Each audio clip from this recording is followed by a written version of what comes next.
Kenapa sih ngelamun? Bete. Bete kenapa? Bete ya bete. Ya kalau namanya bete itu pasti ada alasannya. Masa sih lu nggak bete? Hampir sebulan kita tuh nggak dapat kerjaan, nggak ada callingan, nganggur. Kayak pengangguran gak jelas.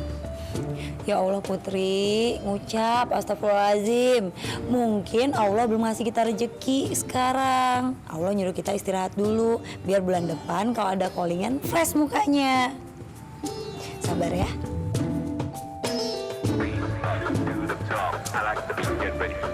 Pak Dedi, nelfon. Pak Dedi. Halo? Iya. Iya Pak, saya sendiri. Iya. Tanggal berapa Pak? 20.00 Pak. Iya Pak, berdua kan? Putri Penelope kan? Iya.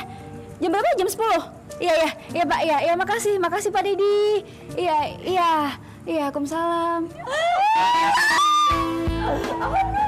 Allah, makasih ya Allah, makasih. Tuh kan Put, aku bilang juga apa? Kita harus sabar. Kalau kita sabar, pasti Allah dengar doa-doa kita. Ingat nggak kata Ustadz Saiful apaan? Iya dong ingat. Tapi ingat ya, jam 10 pagi tepat kita harus datang ke produsernya dan nggak boleh telat ya. Siap. Salatun bisalamil mubini linudati ta'ini ya gharami. Salatun bisalamil mubin linudati ta'ini ya gharami. Assalamualaikum. Waalaikumsalam. Abang. Nyari apa nyari siapa? Ini bang, abang lihat Bang Abu nggak masuk kemari? Mana Abu maksudnya? Iya.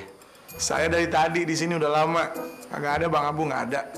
Tapi kalau mau nyari malaikat di musola banyak. Kok jadi malaikat tuh bawa-bawa? Ini beneran bang, saya berani sumpah busung kalau saya bohong. Tadi Bang Abu kemari. Saya juga beneran nggak pakai bohong. Aduh, berarti yang di luar siapa dong? Gue. Tuh kan, beneran kan? Nongol lagi nggak bilang-bilang sih. Tuh Bang Abu. Aduh. Usman, ini si Zaman mesti lo kasih tahu nih. Udah mulai bandel dia. Umat lagi penyakitnya. Suka nyolong, tukang malak orang. ya aduh. Iya kan? Bang Abu kok bisa tahu sih? Hati lo yang kasih tahu. Hati. Makanya kalau ngaku muslim, sholat jangan ditinggalin.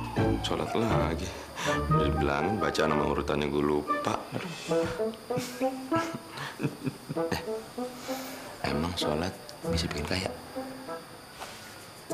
Emangnya nyolong bisa bikin kaya? Assalamualaikum. Waalaikumsalam. Assalamualaikum warahmatullah. Kenapa? Bingung banget. Yang dipikirin? Bang, emang sholat bisa bikin kaya? Bisa banget. Kalau Allah udah janji, apa aja dikasih sama Allah. Kalau misalnya nyolong, bisa bikin kaya? Oh bisa juga. Sabar. Nyolong juga bisa bikin kaya. Waduh. Ya kayak begini-begini aja. Iya juga sih. Tahu aja bang, saya gini-gini aja dari dulu. Bang, makanya bener apa yang dibilang Wan Abu tadi. Jadi kalau kita ingin bisa mendapatkan dunia, kembalikan kepada Allah yang menguasai dunia. Iyyaka na'budu wa iyyaka nasta'in. Yang artinya? Hanya kepadamu aku beribadah, hanya kepadamu aku meminta. Jadi sebelum kita meminta, ibadah dulu. Kita minta mulu sama Allah. Kita terus aja pengen dikasih segalanya, tapi kita nggak pernah ngebaktiin diri kita sama Allah. Kan nggak lucu. Sedangkan dunia ini begitu luas. Maaf coy, tergantung. Semangat mencari dunia karena memang Allah sendiri yang sudah menjanjikan bagian kita. Wala tansa nasibaka minad dunya. Yang artinya? Jangan pernah kau lupakan bagianmu tentang dunia. Allah pasti kasih rezeki. Yang penting kita mau jalanin hidup ini sesuai dengan aturan Allah. Betapa banyak orang-orang yang sholat, tapi kemudian apa yang terjadi dengan kehidupan mereka? Jangan anggap sholat mereka tidak bermanfaat, dan jangan anggap sholat mereka itu tidak diterima Allah karena kehidupan dan ekonomi mereka tidak sejahtera. Boleh jadi Allah tunda hingga untuk surga kelak. Boleh juga Allah kasih sejak di dunia begitu berlimpahnya harta mereka, dan kelak di akhirat pun mereka mendapat surga. Bukankah itu kebahagiaan yang nyata? Tidak ada yang sulit. Mungkin mustahil bagi manusia, tapi tidak mustahil bagi Allah Subhanahu wa Ta'ala.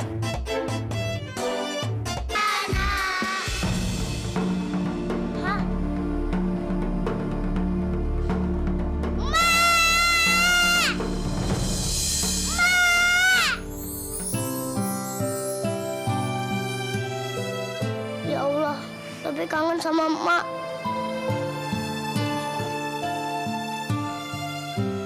TB. Kan TB udah tahu kalau kangen sama emak, doain. Ya Allah, maafin dosa emak TB ya Allah.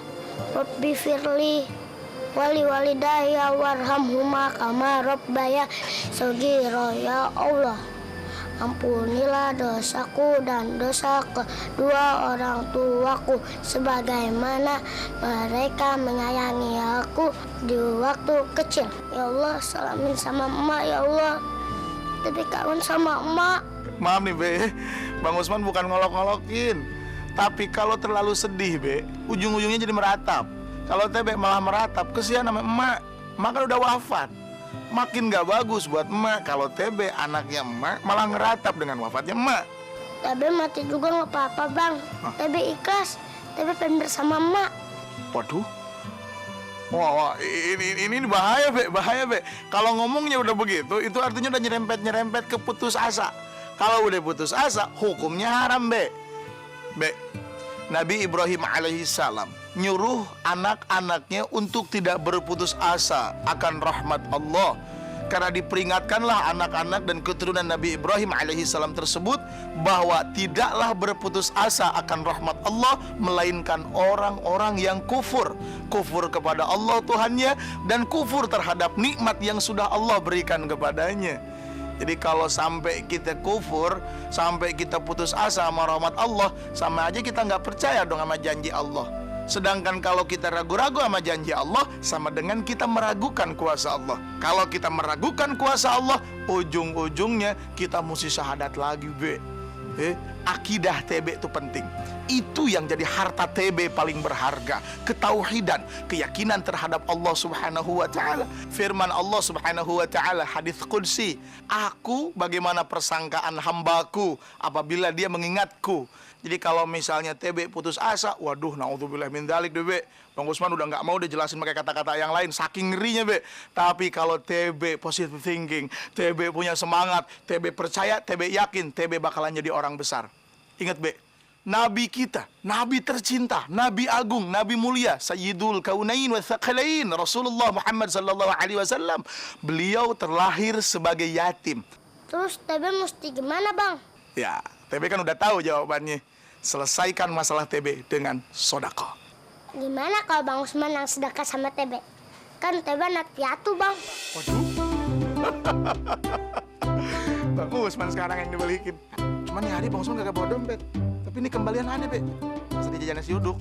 Ambil, Be. Makasih ya Bang Usman. Sama-sama. Mwah.